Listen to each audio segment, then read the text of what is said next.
মিজানুর রহমান আজহারি বলেছেন মসজিদের নাম আহলে হাদিস দেওয়া যাবে না। অনেক জায়গায় দেখেন মসজিদ বানায় আহলে হাদিস জামে মসজিদ। কেন আহলে হাদিস জামে মসজিদ হবে কেন? আবার অনেক জায়গায় হানাফি জামে মসজিদ। কেন? সমস্যা কি আপনাদের? ভাগ করেন কেন?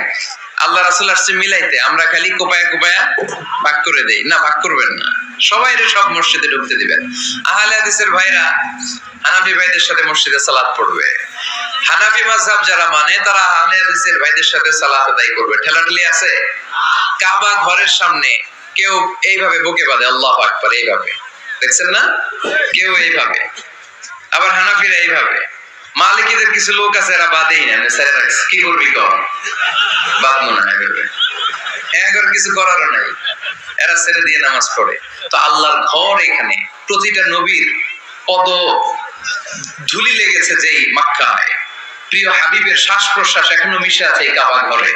আল্লাহর ঘর কাবা বাইতুল্লাহ, ওখানে দাঁড়িয়ে কেউ এখানে কেউ এখানে কেউ এখানে, কেউ বাদেই না, কেউ আমিন জোরে কেউ আস্তে। কোনো ঠেলাঠেলি আছে?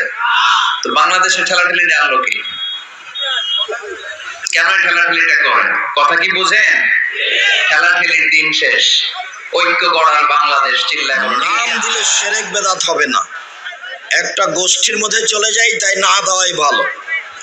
নাম দেওয়া যাই, বুখারীতে আছে।